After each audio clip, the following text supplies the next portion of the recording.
this is just a quick key, a quick reference point that everyone needs to remember when it comes to paying your credit card and understanding utilization tiers and how they impact our credit scores. Now, your credit utilization will affect both your credit score as well as your borrowing power. Like I said, it affects pretty much everything with credit. So it's super important that you understand it. Reporting the wrong utilization can cost 40 plus points. And when I say wrong utilization, I want to stress how the wrong utilization is quite literally what we are taught. So it's the normal advice. So majority of consumers are following the wrong utilization advice. And that's the industry standard of making sure that you report 30% of your credit or 30% of your credit utilization, or making sure that you stay under 30% and you are fine. No, if you look on this list, you would notice that 30% is red. 30% is considered risky, right?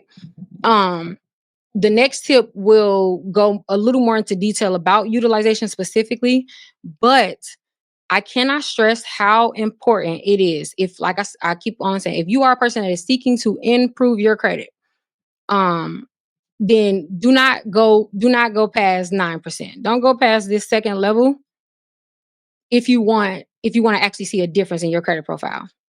That's just stop right there.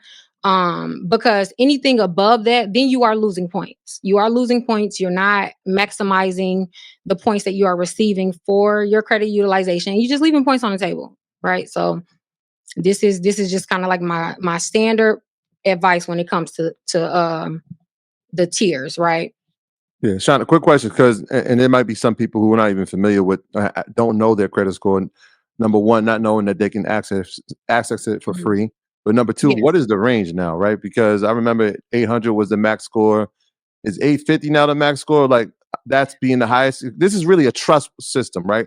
How much the banks trust you will determine how high your Mhm. score is. What's the range that it falls into now?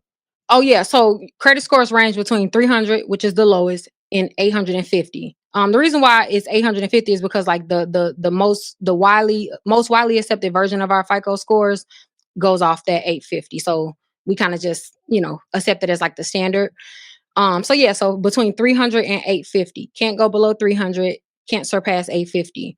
So we're giving 300 points. So it doesn't matter how bad your credit report is or your credit how many collections you have, you cannot go under 300 credit points, right?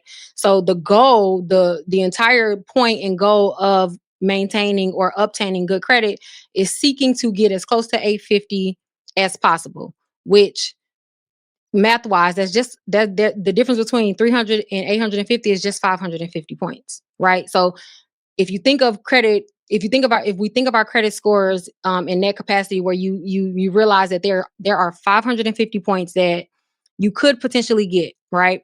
And those 550 points are broken down into five separate categories, which is payment history. Payment history is takes up 192.5 of those 550 points.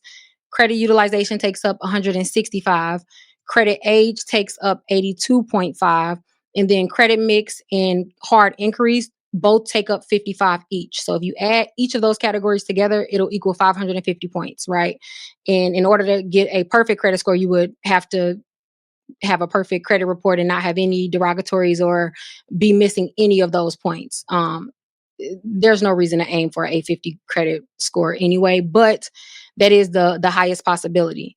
Now, I always, when it comes to boosting credit scores and increasing your credit scores, I mainly focus on the top two categories, which is payment history and credit utilization, because just mathematically, if you are doing even moderately good, and when I say moderately, I'm talking, let's just say, for example, 60 or 70 to 75% doing good in those areas and getting about 75% of those available points, then the lowest that your credit score can even reach is a 680, right?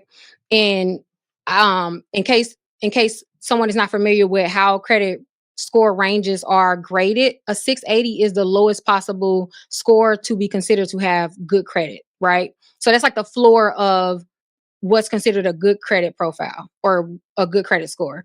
And I want to stress that because I want to stress that point because I always tell people that if you do not have at least a 680 credit score, then there is something very wrong within your payment history or your credit utilization. It needs to be addressed immediately because as long as you fix that or pay attention and be intentional about fixing whatever it is within your payment history or your credit utilization, which off the back, I'm just going from my experience is usually high utilization above 30%, or late payments within the last 24 months. Those are the top two reasons why somebody usually does not have a 680 credit score.